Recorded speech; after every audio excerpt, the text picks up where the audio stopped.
Hey guys, still working hard on an epic new show behind the scenes. I promise it's going to be worth the wait. But in the meantime, here's a really awesome re-release to hold you over. And by the way, the best way to stay updated on the launch is by reading my weekly newsletter. You can sign up for it at mommylabornurse.com/email, and you get a free hospital bag checklist when you sign up. So the hospital has pretty much everything you are going to need for your own postpartum comfort and for baby. So definitely use what they have and don't be shy about taking consumables home, like pads, like underwear, like blankets for baby, like diapers, like all this stuff. Most nurses will automatically load you up before you go, but if they don't be afraid to ask. It is always okay to be like, hey, can I get a few extra packs of pads? Hey, can I get an extra squirty bottle? The top of mine is kind of coming off. Whatever. Don't be afraid to ask. It's always okay to ask.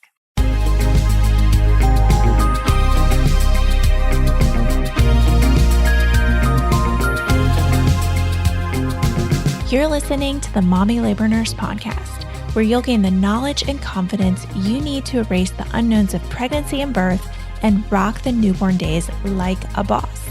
My name is Liesl Teen. I'm a fellow mom, labor and delivery nurse, and your host.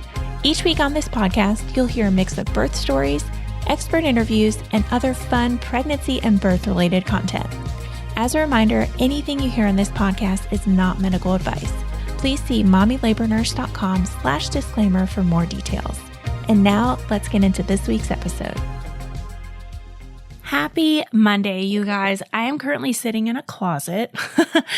When I was recording this episode, I know it's June 6th, but I was on vacation with my family. So I am sitting in a closet right now talking to you guys. So I hope the sound quality sounds pretty good. I think it's actually sounding pretty good.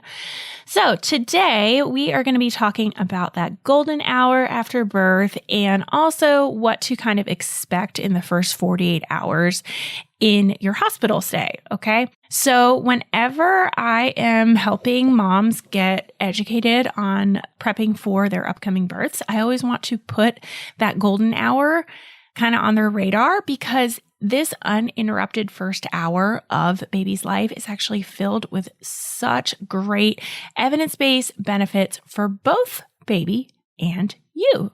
And fortunately, more and more labor and delivery units around the country are making that golden hour after birth a standard care when it's safe, obviously. And we're going to get into that because, if baby comes out needing resuscitation or, a preemie, something like that, obviously this golden hour isn't good to do right then.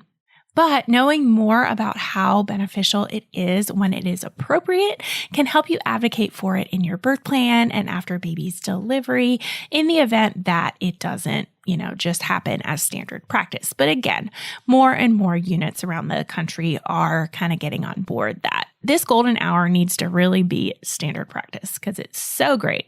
So after we talk about that golden hour, like I said, we are going to talk about those first 48 hours in the hospital after birth, kind of what to expect, because those are really a critical time of recovery for you and for baby. And there's a lot that you can do during your hospital stay to really make your transition home with baby a bit easier. So we're going to get into all of that in this episode. I've seen it in the delivery room time and time again. Mamas that complete some kind of childbirth education before they're due have a more positive birth. So then why do less than 1/3 of all moms take a birth class? Probably because so many of the options out there are either way too expensive, super inconvenient, or just don't offer mamas really what they need. That's why I created the Birth It Up online birthing classes. With Birth It Up, you'll gain the in-depth knowledge and confidence you need to have a better birth from the comfort of your own home at a price point that can't be beat. Head on over to mommylabornurse.com/courses to find the birth class that's right for you. And now let's get into this week's episode. Okay, let's get right into it. So before we dive into this golden hour and exactly kind of what it is and all of the great benefits that I talked about in the intro and how to include it in your birth plan, I really want to give a big disclaimer. And I kind of talked about this a little bit in the intro as well. So the benefits of the golden hour after birth are only really worth it if it's safe for mom, you, and baby. Okay. If for some reason you're not able to have an uninterrupted hour due to your stability, your medical stability, or baby stability, it is okay. Seriously. Okay. No guilt here. Safety and stability are the top priorities always, guys. Okay. Now, with that in mind, let's get into a little bit more about this golden hour and what it's all about. So in short, the golden hour is the first 1 to 2 hours after baby's life, okay? But more elaborately, it's a very distinct and informative time frame because this is your baby's first experience in that outside world, right? This time frame has been deemed the golden hour or magic hour because when it's spent skin to skin with you, mama, without interruption, so many evidence-based benefits occur. Like I said in the intro, the golden hour is really becoming standard practice in most birth settings, most L&D units around the US here, because these benefits are so undeniable, okay? This means that your baby will be placed on you skin to skin with just a light blanket to cover them. Baby will be put on your skin even before you deliver your placenta. Really what happens is you push baby out, the cord is still attached, your provider kind of holds baby for a second and then hands baby off to you. It's really just a couple seconds. But it is necessary to have your provider and L&D nurse on standby so they know that this hour is really important to you. So once that placenta is birthed, you've pushed that placenta out and the cord is cut. Really after that time frame, you and baby are both deemed stable, okay, if baby is stable and you are stable. And then that true uninterrupted hour can usually begin. So keep in mind that having your L&D nurse and provider or doula, present can be really helpful for assisting with your initial latch and breastfeeding. I'll talk about this a little bit later too, but really at the heart of it, we want you and baby and your partner, obviously, they're pretty uninterrupted. All right, so what are these benefits that I keep talking about? So first off, this golden hour helps to regulate baby's body functions, okay? Research shows that skin-to-skin care after birth can stabilize cardiorespiratory systems, blood glucose levels, stress levels, body temperature, and promotes neuroregulation too. So many great things. It also reduces stress levels in you and baby. Research has documented measurably lower stress levels after just 1 hour, only 1 hour of skin-to-skin care. It's linked to better breastfeeding outcomes because really when you're able to do uninterrupted skin-to-skin, your baby will often self-initiate breastfeeding. So if you plan to breastfeed, skin-to-skin care is a wonderful way to get started on the right foot. And some research indicates an association between breastfeeding in that first hour and greater breastfeeding success overall. It also boosts baby's immune system. So while practicing skin to skin, your baby's immune system is being taught about good and bad bacteria from your body. It just kind of jumpstarts their little immune system. Another benefit, it promotes bonding. Spending time skin to skin with your baby can promote immediate bonding with your new baby because oxytocin, that good feel-good hormone, surges in you and baby when baby is skin to skin. And finally, it lowers infant mortality rates. Studies suggest that when breastfeeding occurs within an hour of birth, there is a reduced risk of infant mortality by as much as 33%. Pretty cool. All right, so this golden hour actually comes with a few different stages, okay? This first hour of your baby's life has been highly studied, and it's fascinating that most babies will demonstrate the same 9 distinct stages that I'm about to go over. It's pretty cool. So each stage can really vary in length, but I'm going to go over some estimations in all of these stages. All right, so the first one is that birth cry. Everybody knows what that is, right? This is that first scream that baby makes immediately after being born, okay? This first scream is important because it fills baby's lungs with air. Next up, relaxation. Next, a baby is placed on your stomach or chest, right skin to skin. Baby is usually in a period of total relaxation where no mouth or hand movements are taking place. Then awakening. Okay. At about 3 to 5 minutes after birth, your baby will start to move their head, open their eyes, and begin opening and closing their mouth. Next up, activity. So then your baby will be actively moving their mouth, suckling, rooting, doing little hand motions. Next up, rest. It's typical to see periods of rest after any kind of moments of activity, even if they're really, really short. Remember, baby, it was just born and this outside world is pretty exhausting for them. Next up, the breast crawl. So you will see your baby crawl kind of toward your breast during periods of movement and activity to really help them reach that nipple.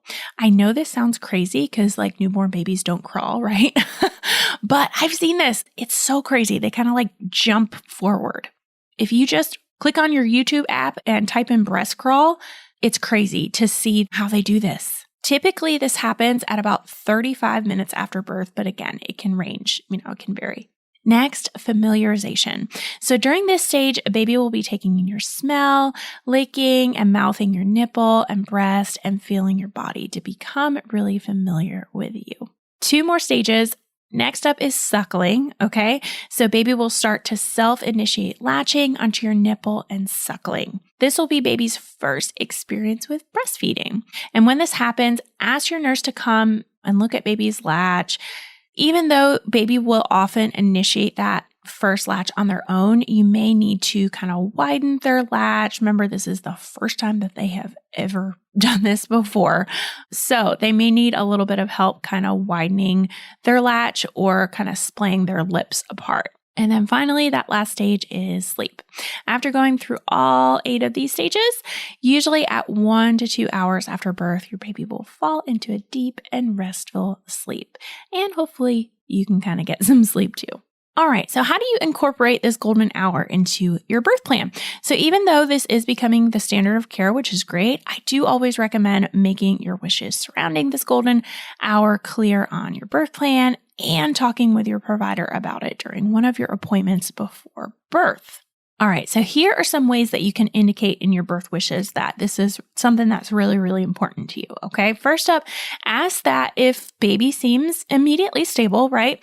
Have all drying, suctioning, and stimulation done on your chest if possible, okay? There's really no need to bring baby over to the warmer if baby is stable. In some cases, baby will have to be taken to the warmer briefly for suctioning and stimulation, but most of the time, they can go directly on you and all of this stuff can be done right on your chest. You can ask for 1 minute and 5 minute APGAR score to be given while you're engaging in that immediate skin to skin if possible. Again, if baby is stable and their APGARs are 8 and 9, this can be done on your chest. You can ask that all newborn care procedures be delayed that first hour to promote that first uninterrupted first hour on your chest.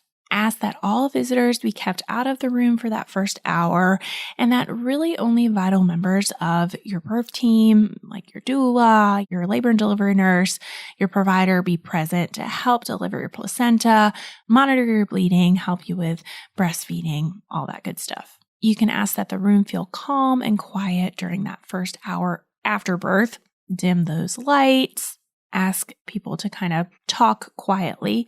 We kind of already do that, but if you have a particularly loud provider or loud L&D nurse, you can just, request that in your birth plan, like, let's speak nice and softly. And then what about my C-section mamas, right? If you're having a planned C-section, discuss your wishes for immediate skin to skin in that OR and as much of a golden hour as possible, okay? Obviously, not all of these things can be done in the OR, but a good bit can. And this is really part of that growing movement that's going on of trying to move towards what we call gentle C-sections. And I have done a podcast episode on gentle C-sections before if you want to learn more about kind of what that entails. So kind of wrapping up the golden hour, I know that it isn't always possible, right? But if it is for you, soak it up. Okay. You have been waiting 9 months for this dang baby to get here.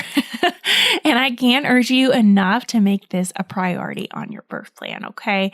In the event that you aren't stable, your partner can step in. Guess what? They can do skin to skin and baby can receive all of those great benefits from doing skin to skin on your partner.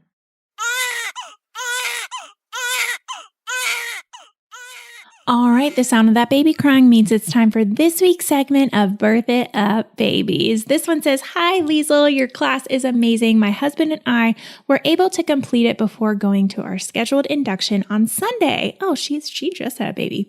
"We were able to make it to 37 weeks after having some elevated LFTs, chronic hypertension, and GD." So LFTs are like her liver enzymes.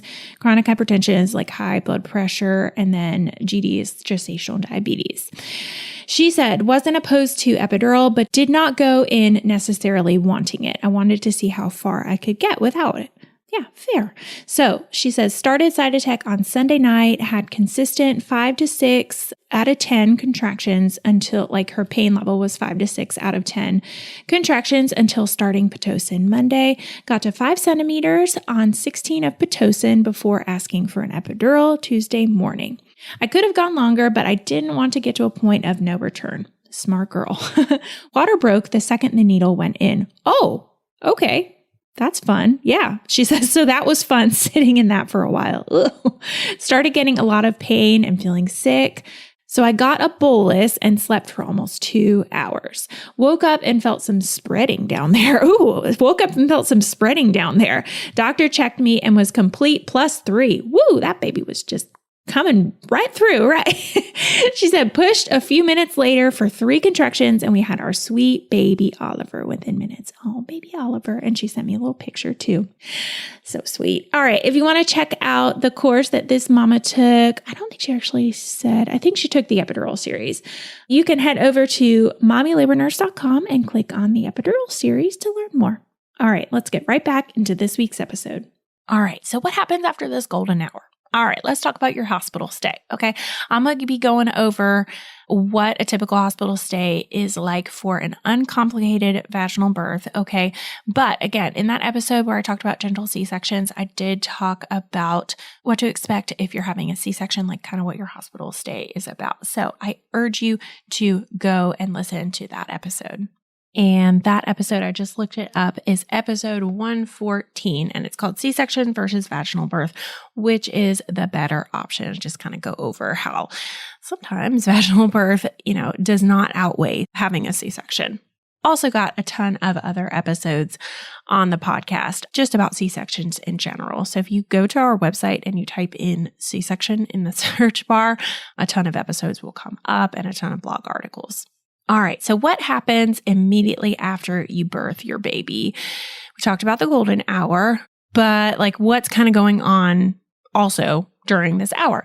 So immediately after baby comes out, they will be dried and given any necessary suctioning and stimulation as needed. Okay. And if baby is stable after delivery, like I talked about, this can usually be done directly on your chest. But sometimes they do need to be briefly taken to the warmer for more vigorous suctioning and stimulation. But once they perk up and they're nice and stable, they can go right back on your chest. A newborn specialist will be present to assign an APGAR score to baby at 1 minute after birth and then again at 5 minutes after birth. And just briefly, APGARs are just a standardized scoring system that evaluates baby's appearance, pulse, grimace, activity, and respiration. APGAR. That's what it stands for. Did I say it? Yes, I said them in order. So this is just a way of determining if really any immediate assistance or interventions are needed to help baby adapt to life on the outside. So after we've done this golden hour, okay, but before you kind of leave your labor and delivery room, or before we kind of deem you as, okay, you're stable postpartum, some units, you'll kind of just stay in that room. It's called a LDRP.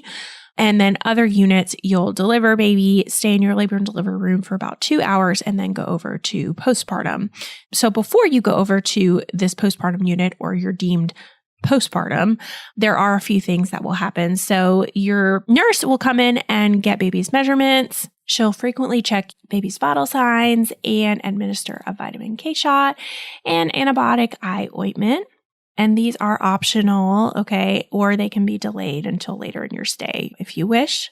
And then a lot is going on with you too, okay? So you'll deliver that placenta and then your uterus will begin contracting back down to its pre-pregnancy size right away. If you had any tearing during your birth, you will likely get stitched up during this time, okay? And in the event that you have a really severe tear, this is rare, but you may have to go to the OR for like a more extensive repair.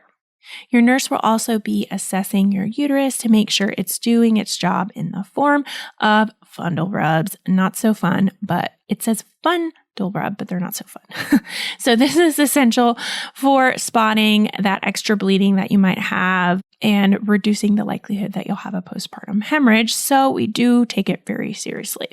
If there is any sign that things aren't contracting properly, that uterus is not hard and kind of shifted over to the side, and your bleeding is really starting to increase, we do have a number of interventions that we can do right at the bedside, okay, to help things not get so serious. All right, so once we feel like your bleeding is under control and we've done all of those first initial immediate post-birth things, your visitors can come into the room at your discretion. Like I said before, if you're really going to try and promote that golden hour, I really wouldn't have any visitors in that first hour.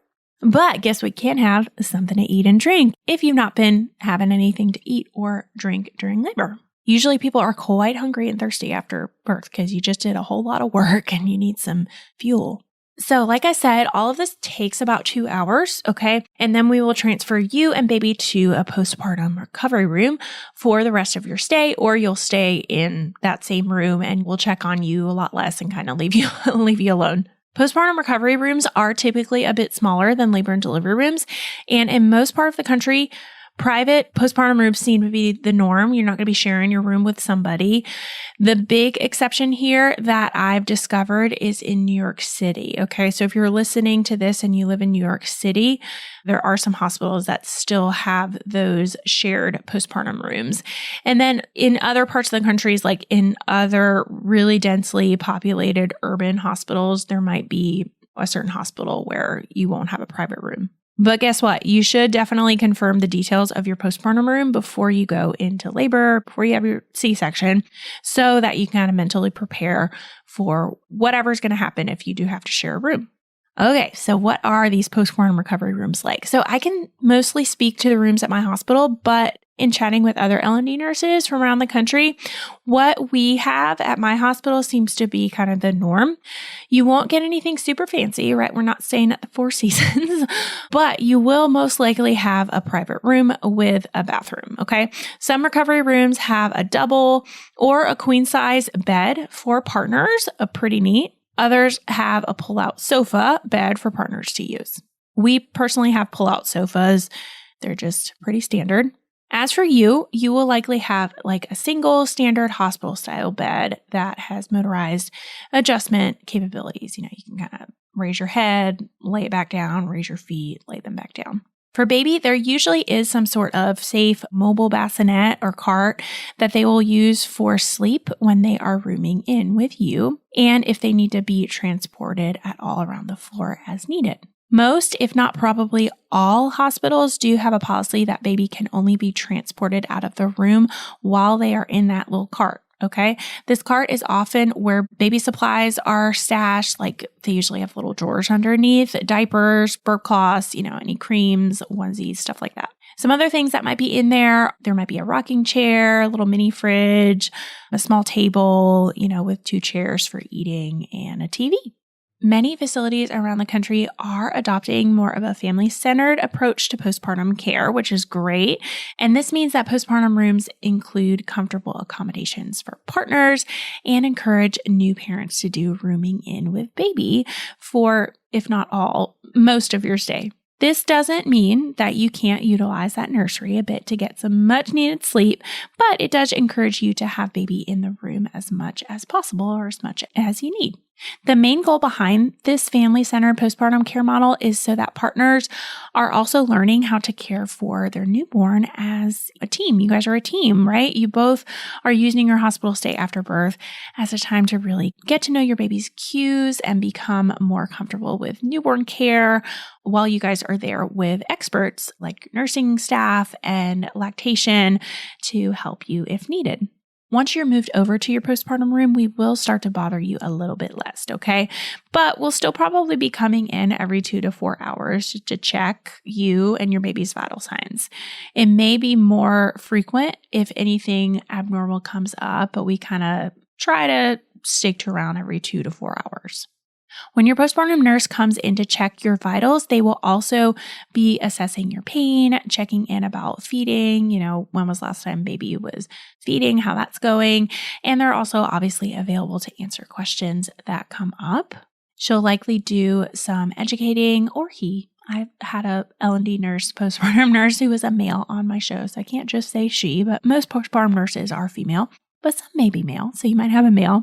So your nurse will do some educating around things like swaddling, diaper changes, cord stump care, as well as, how to make yourself more comfortable, like teaching you how to apply an ice pack, to your bottom, or if you've had a C-section, you can use it on your incision, and just other general postpartum care things like caring for your tear. Also, throughout your stay, you can expect your baby's pediatrician to come in and visit baby at least twice or maybe more, depending on any risk factors that baby might have or anything else that pops up.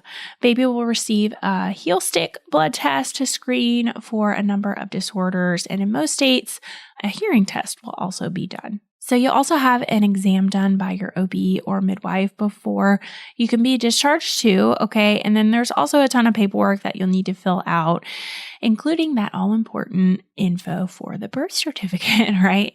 That is something that needs to be done before you get discharged.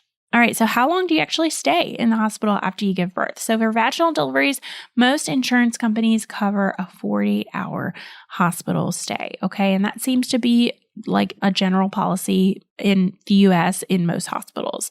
But there are a number of factors that determine you and your baby's readiness for discharge, okay? Back in 2015, the AAP, the American Academy of Pediatrics, did put out an official policy statement suggesting that the length of stay should be based on a set criteria instead of a length of time, okay? And some of these factors include health of the mother, of you, health and stability of the newborn, ability and confidence of mom to care for herself and her newborn, adequacy of support systems at home, that's important to talk about, access to appropriate follow-up care, and input from mom, the provider, and pediatrician should also be considered.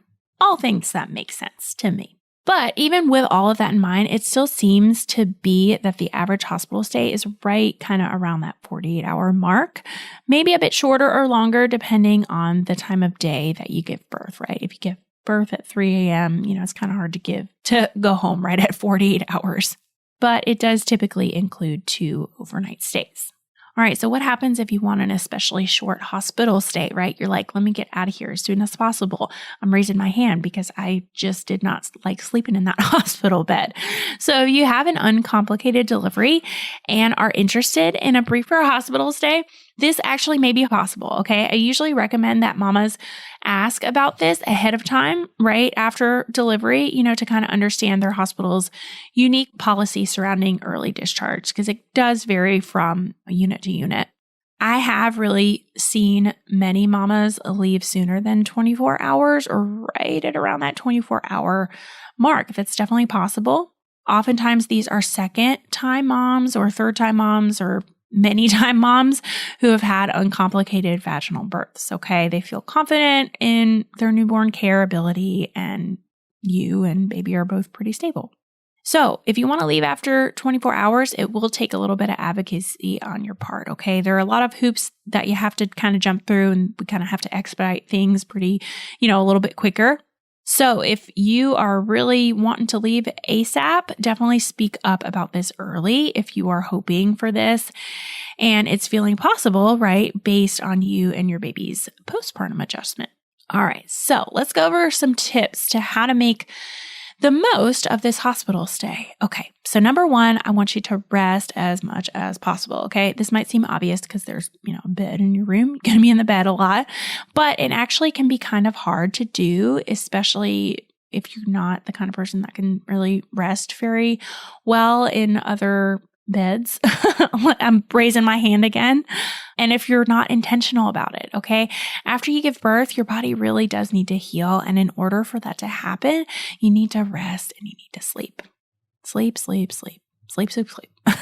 Between all of the professionals, though, coming in to check on you and baby, plus, you got to take care of that baby that you just had, it's really hard to sleep, okay? So my advice, don't overschedule visitors. Feel like you have to make a ton of phone calls, FaceTime during those first few days. You really need to treat that rest, treat that sleep like it is gold.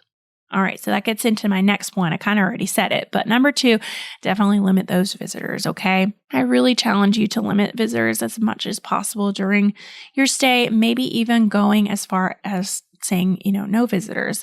As an L&D nurse, I really see the way that visitors really just take away much needed rest and learning time for brand new moms, okay? And I'm not trying to bash you if you are like, no, I can't imagine doing this without these visitors coming to see me. But the moms that don't have a ton of visitors often are able to really sleep more and they're able to rest more and spend more time focusing on learning breastfeeding and other newborn care techniques from professionals, from, nursing staff at their fingertips. And actually, one of the silver linings of this COVID pandemic that we just went through, from my perspective as a nurse, was that visitors weren't really allowed.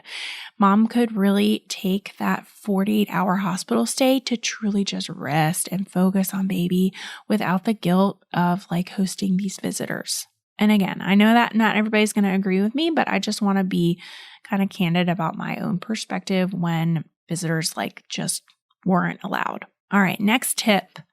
So I want you to learn about newborn care. Okay. It is such a gift during your hospital stay that you have access to expert newborn care specialists, right? Postpartum nurses, pediatricians, and really one-on-one time with all of these people. I want you to ask lots of questions, write things down that come up between when people come in and out of your room. Take videos. That's a really, really good tip that I'm planning on doing a post on, a reel on, hey, take videos of them giving baby a bath or take a video of them doing cord care. Next up, I want you to utilize that lactation consultant as much as possible if you plan to breastfeed, okay? I want you to become BFFs with that lactation consultant. Most big hospitals will have at least one there kind of all the time, every day. They usually are only scheduled to drop in once or twice during your visit, just standard as a standard drop-in. But if you're a squeaky wheel and show a willingness and want to learn, you can see them a lot more often, okay? And honestly, any lactation consultant that I've met, I love coming in as much as possible. They are so passionate about helping people breastfeed. So if you want help from them, make it be known and they will come and help you. I really encourage you to ask for their help too, even if you really don't think that there's a problem going on while you're starting these early breastfeeding sessions. Just have them come in and watch you feed. I guarantee that they'll have some pointer, okay? Even if it's just hey, bring baby a little bit closer to you. That'll make you a little bit more comfortable. Or use a pillow under your elbow right here. That'll make it a little bit more helpful. If your hospital doesn't really have any available LCs, your postpartum care nurse is probably also very well versed in breastfeeding basics, so they can help tremendously. So definitely utilize her or him. All right, next tip, have a plan for social media. Got to talk about social media, right? So if you don't want your birth announced on social media, especially before you get the chance to do it, make sure you are super explicit with your loved ones. Be like, hey, Dad, don't be posting pictures before I get on my social media about this baby, okay? I have definitely seen some family drama surrounding this. Definitely have seen it. That's why it is a tip in this podcast episode. I don't want you to have to deal with this. It's an uncomfortable conversation and it just makes you not feel so good. Obviously, if you don't mind other people sharing your news and posting freely, then that's totally fine too. This is just personal preference. All right, final tip. Use those supplies. We got lots of stuff. Use it.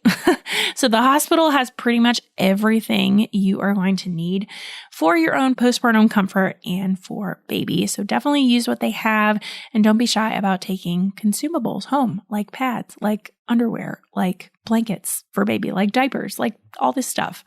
Most nurses will automatically load you up before you go, but if they don't be afraid to ask. It is always okay to be like, hey, can I get a few extra packs of pads? Hey, can I get an extra squirty bottle? The top of mine is kind of coming off, whatever. Don't be afraid to ask. It's always okay to ask. All right, that wraps up this episode. Like I mentioned in the intro, I think this is a part of birth, right? The after recovery.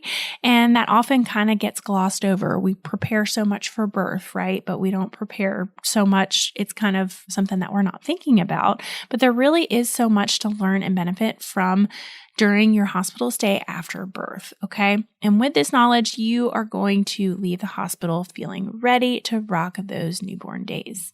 I have 2+ hours of newborn care in all 3 of our birth courses. And then in our birth courses, in like the birth content sections, we also have a lot of info on what to expect during your postpartum early days, what to expect in those first few weeks postpartum. We're very, very passionate about like, hey, prepare for birth, but also prepare for postpartum. And here's what to expect. All right, I will catch you guys same time, same place next week.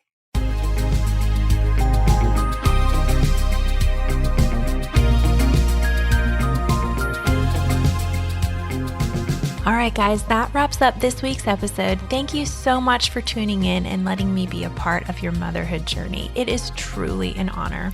If you like what you heard, don't forget to hit that subscribe button so you never miss an episode. And I love hearing what you guys think of the podcast. So if you're liking what you hear or you have a suggestion, I'd be so grateful if you'd go ahead and leave me a review wherever you're listening to help more mamas just like you find the show. What do you think? Are you starting to feel a little more confident about your pregnancy and birth? Well, if you want more, be sure to head on over to mommylabornurse.com/podcast for today's show notes and a library of episodes so you can keep getting educated before your upcoming birth. And while you're over there, be sure to check out the blog and learn about our online birth classes. Find it all and more over at mommylabornurse.com/podcast. See you next week, same time, same place.